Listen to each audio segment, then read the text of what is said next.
YouTube, and welcome back to Useapalooza with me, the inconsistent crafter. Today, I want to start a few fall themed journals.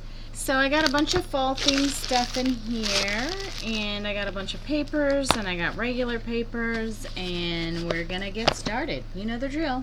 Enjoy.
Okay, so here are the finished fall themed journals.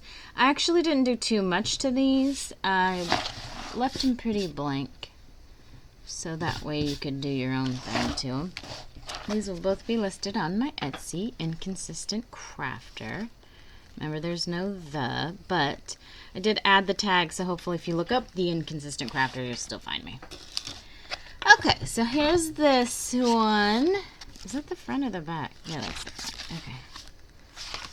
So we got this. I'll put the count pages in my Etsy because I didn't memorize it, but there's a sketch page and a lined page with each side. So you could do a little sketch if you want, write a little thing about it.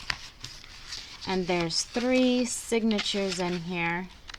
So, and then I think there's a doily in the middle of each one. And it's like an antique-y, like tan looking doily.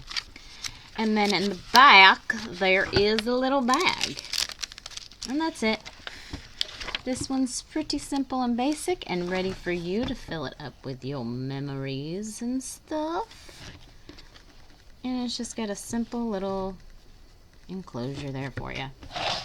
Okay, and then the next one, I added this because there's only one signature in here. I should have did 2, but I didn't. So I had to improvise. This one's got a thing on both sides, a little ribbon, and then like I said, I'll put the page count in here. But this one, I think, only has one line. Oh, it does. It's the same. It's the same as that one. One line page, one drawing page. So you could do your little, you could write about something and then, you know, draw about it as well. So the thing is, there are two signatures. I just put them together because this binding was so thin, I didn't think I could fit the two. And then once I glued it in, I realized I could have fit it the two ways. So anyway, it's just got this here for a little extra stability. And yeah, that one's pretty basic too. And then you just close it up the same way. I like to hold the cover down with my arm so that way it's easier to close. And that's it. That's the end of this video. You can follow me on Instagram at theinconsistentcrafter, and then my Etsy is theinconsistentcrafter. And that's it. Yeah, I hope you enjoyed this episode of Useapalooza, and I will see you in the next one. Thanks for watching. Have a great day.